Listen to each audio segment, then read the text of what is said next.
All right, so let's have a look at what we're working with here as we get ready to for real start this gardening season. This bed is about ready to plant in. I did a little bit, and my older daughter, and the chickens actually kind of cleaned that one out. So that's actually about good to go. This one is still covered from when I put the compost in there. I'm probably gonna have to go clean it out a bit. There's just some various foliage in there, so I'll open that up. This one over here, I'm gonna do a little bit of work in this morning. It has some stuff coming in from outside the bed, but it's not that bad. I really need to add some dirt to it, but I mean it's a decent amount in there. And then you got the planters. This is the one I put the lettuce in. That lettuce is in. You see, you got one there's so-so, but it's still not really coming up very well. I don't know if it's we've gotten a decent amount of rain, but I haven't really directly watered it. But it is what it is.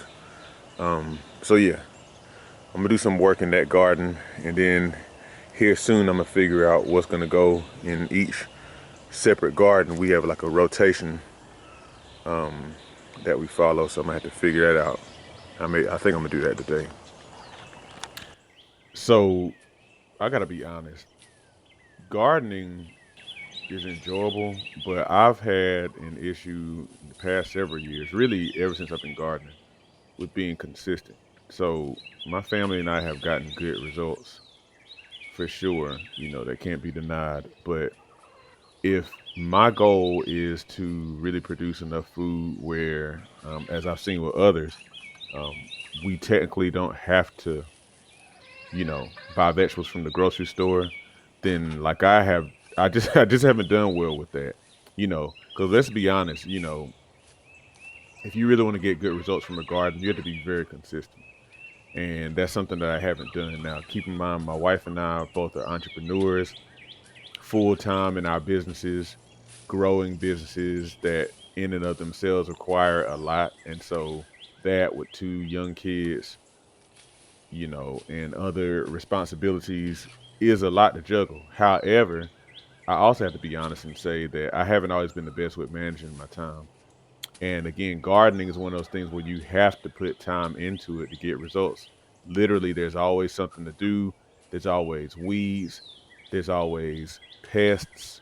There's always something to pay attention to. And if you're not going out there multiple times a day, I mean, or multiple times a week, watering your garden regularly, making sure that any needs that arise are addressed in a quick manner, then it's easy to fall behind. It's easy to have stuff die on you. And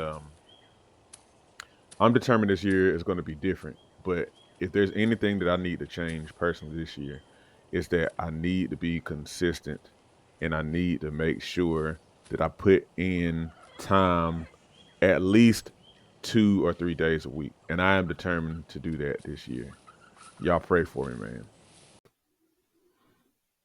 Okay, so if you look at this screen here, this PDF here, this is a essentially like a diagram of our garden, the beds that we have. We got one, two, three beds, and then we have two little planters.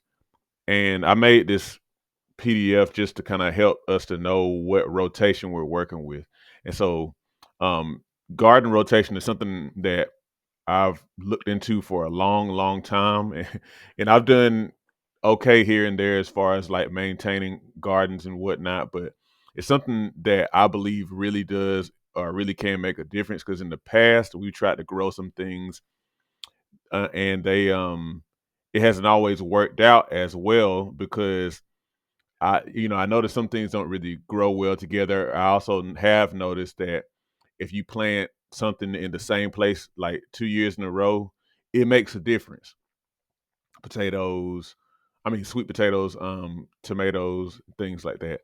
All right, so technically, okay. So first of all, the season that we're working with is going to be spring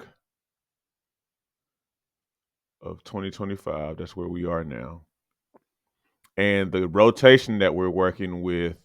is going to be rotation number 1. So again, this is a rotation that I personally have developed and I was trying to follow. So if we're doing rotation number 1, that means our first garden this year, this is where we're going to put our tomatoes, um, peppers, and basil. I'm going to write it in this order because the thing is, tomatoes and peppers are like both nightshades, and I'm gonna plant the basil in between just to kind of put a little space between those. I can't remember. I just if this is the case, but I don't want the tomato plants to pollinate the pepper plants or there to be any sort of chance for any effect. So I think that's what we're gonna do this year. Um, but yeah, basil grows well with both of those. Garden number 2. Now this is our garden bed that has the cinder blocks around it. This one is going to be green beans,